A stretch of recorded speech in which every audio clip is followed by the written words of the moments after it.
I'm Jessica Ward, coming from you live from the United States of America. I'm here to talk about the epidemic of masculinity in boys and the culture of violence that we have created. We have instilled into these boys' minds that they need to be strong and masculine to be a boy. Boys are also taught at a young age that they're not able to cry or show emotions, otherwise, they'll be girly. Boys in our culture are taught to be men. Men have to be tough, strong, courageous, dominating, no pain, no emotions with the exception of anger and no fear, certainly. The men are superior and women are inferior. Men are strong and that women are weak. That women are less value, property of men, particularly sexual objects. This is what I call collective socialization of men. This is the collectible socialization of the man box. Our stereotypes of what a boy and masculinity means in our culture.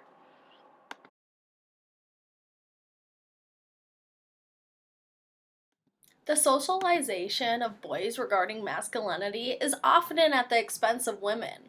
I came to realize we don't raise boys to be men, we raise them not to be women, and more specifically, not to be gay men. Our society is constantly instilling into these boys' minds that girls and women are less than them and that leads to violence and by some and silence by many. It's important for men to stand up and not only stop men's violence against women, but to young men to broaden the definition of masculinity that includes being empathetic, loving, and non-violent. Societal factors that help create a climate in which violence is encouraged or inhibited. These factors include social and cultural norms. Other large societal factors include health, socioeconomic status, education, and social policies that help maintain economic or social inequalities between groups in society. There are so many ways that parents need to express feelings to boys. They need to make sure that it's okay for boys to feel emotional and show how they are feeling, unless the cycle is never going to stop. We have a very hard time seeing the signs of how and when boys want to talk to us. We also have a hard time, even though we don't think we acknowledge that boys have deep emotional lives, we believe that because we can't see it and it's not there. But this is not true. Boys do have deep emotional lives and they want to talk about it, but they keep being reinforced by society that they can't. They need to be strong and not emotional, not like women, or girls. According to my research, here are some negative ways that parents and teachers perpetuate the boy world stereotype. We box boys. This more specifically has a lot to do with culture and how you're raised and how you're taught to be. Although a lot of parents and teachers do it to little boys, they don't realize what they're doing. And it's not completely intentional, it just is a societal factor that has become so normal and it become part of our views that this is the way that we are instilled into our brains that life has to be for these boys. Boys say it's good to have a female friend. If something bad happens with a girl, or if you break up with your girlfriend, it's much easier to talk to a girl about it than your closest male friends, or even your mom. Looking at this picture, I see a group of friends. But if it was just one boy and one girl, people wouldn't see that way. They would think that the boy just wants to hook up with the girl. Why is it not okay in our society for boys to be friends with girls? This overgeneral stereotype of boys only wanting to hook up with girls has even become prevalent in mothers believing that stereotype. When they see their son with a girl, they think that they only just want to hook up with them. And this is because what we have been taught when we were younger. Not only do mothers contribute to this culture, but fathers do too. They teach the macho culture. One of the things that really disturbs me about this is that there are so many wonderful dads who want the best for their sons, who aren't having conversations with their sons about healthy relationships or acknowledging that they will fall in love. Falling in love in high school is a huge adrenaline rush and it's high intensity about lows and highs. Your heart can break, you can be betrayed. It's horrible. You don't know what to do or you wonder if you're ever going to have a girlfriend. These things that boys struggle with, but even really, really good dads aren't having conversations that acknowledge the experience that these boys are going to fall in love, and it's okay, and it is all right to feel emotional, not to teach them to boys will be boys. And then there's a lot of those fathers whose relationship advice is limited to the type of scenario where a very attractive 18-year-old woman walks by and the dad nudges the son and tells him to go get that. These paternal signs and comments have led into our rape culture. According to my research, attention on the issue of sexual assault by dates, that is, forced sexual intercourse, as well as other sexual acts of aggression such as touching against one's will, forced kissing, oral sex, and the use of psychological force as means of sexual coercion. Studies of dates or boyfriends related sexual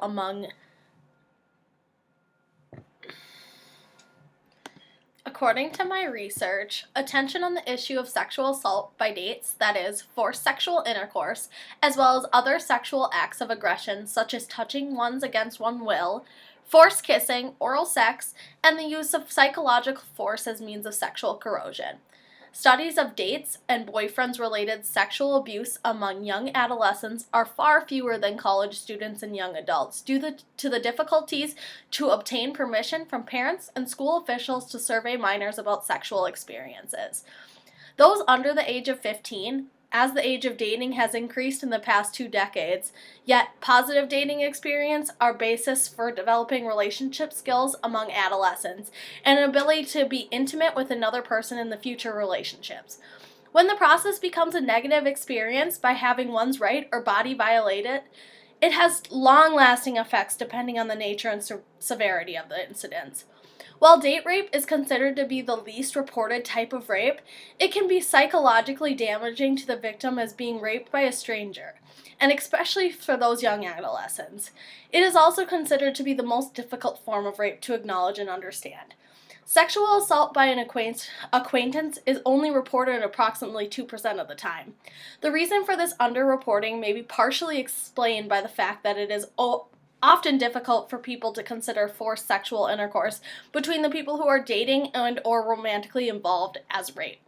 According to this article, risk factors associated with date rape and sexual assault of adolescent girls, estimates of sexual aggression during dating relationships range from 15% to 78%. That number is outrageous.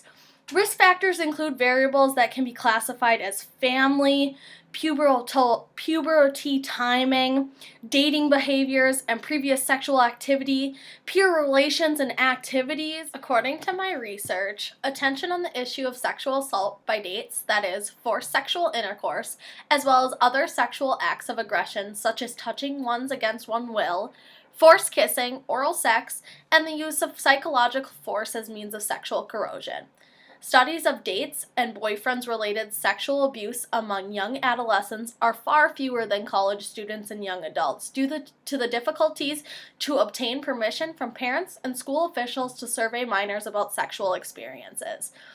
Those under the age of 15, as the age of dating has increased in the past 2 decades, yet positive dating experience are basis for developing relationship skills among adolescents and an ability to be intimate with another person in the future relationships. When the process becomes a negative experience by having one's right or body violated, it has long-lasting effects depending on the nature and severity of the incidents. While date rape is considered to be the least reported type of rape, it can be psychologically damaging to the victim as being raped by a stranger, and especially for those young adolescents. It is also considered to be the most difficult form of rape to acknowledge and understand.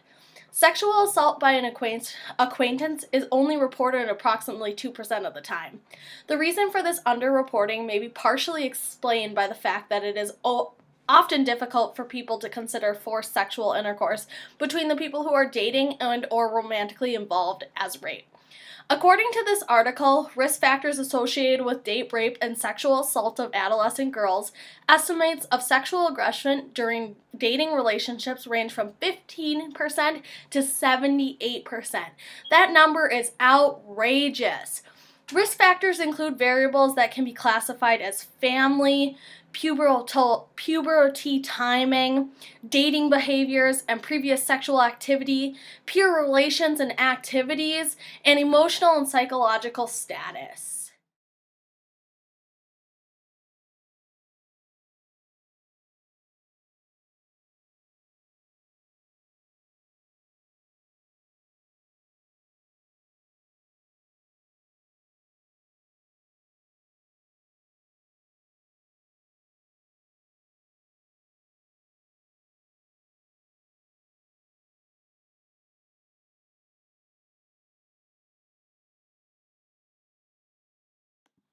When identifying youth at risk, you have to look for youth risk. School connectedness, or the feeling of closeness to school personnel and the school environment, decreases the likelihood of health risk behaviors during adolescence. Identity factors differentiating youth who do and do not feel connected to their schools is an effort to target school based interventions to those of the highest at health risk. Self reporting variables including race, gender, grade and age, maternal education, and paternal education, your status, adoption status, academic performance, extracurricular involvement, cigarette use, alcohol use, perceived health status, and school nurse visits were all factors that public awareness and emergency professional literatures on school connectedness have given rise to primary and secondary prevention strategies designed respectively to promote connectedness for all students and to identify and help disconnected students, especially the boys facing this masculinity problem. According to the National Longitudinal Study of Adolescents' Health, boys reported to feel more connected than girls. White students were more connected than black students. The National Longitudinal Study of Adolescent Health is a comprehensive questionnaire elicit information pertaining to demographic characteristics, school performance and conduct, extracurricular involvement, personal worries and concerns, relationship with friends and school personnel, risk behaviors, health status, and the use of health services. The nature of the association between school connectedness and the independent variables need to be considered. Child and adolescent indicators include illegal acts such as stealing and vandalism, resistance to authority, physical aggression, impulsiveness, precocious drinking, and sexual behavior, running away from home, truancy from school, lying, and cruelty to animals. Our society has also created adult indicators. This includes crime and violence, excessive drinking and drug taking, child neglect, reckless driving, and failure to pay debts. In the inner city, there are 4 types of violence common during childhood and adolescence. 1 being childhood aggression, 2 gang violence, 3 robbery, and 4 dating violence. Each of these types of violence function to meet adolescents' needs.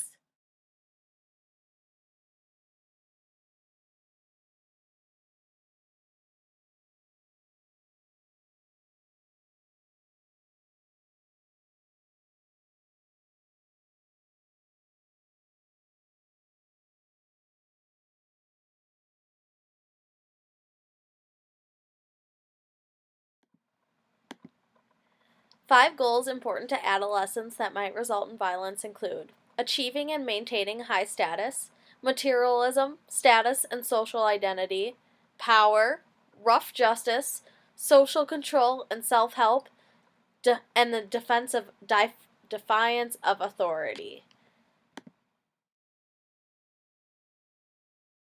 Risk-taking can also be a function of violence for adolescents by serving as part of the process of establishing a social identity. The functions of violence for girls appear to reflect a rejection of the violence of men towards women and the need for self-protection from men as well as other violent girls. Mediators of violence, such as alcohol, guns, and bystanders, can influence an individual's perception of the risk and rewards of violence, as well as affects the motivation and thought process. Personal disputes that can result in violence contain their own process that affects the outcomes, including violence as scripted behavior, street codes, and influence of popular culture. Ever heard of the saying, boys will be boys?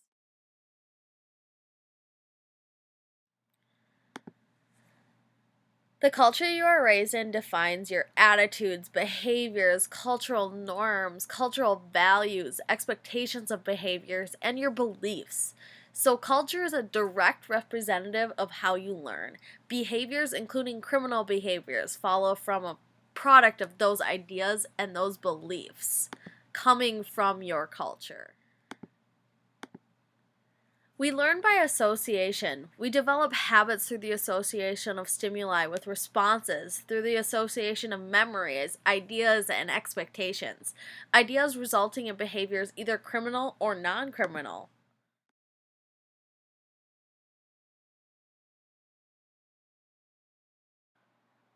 Let's break out of this social contagion of boys and masculinity and how they have to be tough and represent a certain and look a certain way to be a boy or to be a man. Stand up for what is right and stand up for these boys. Thank you for watching my video. I hope you liked it. I'll post some discussion questions in my references.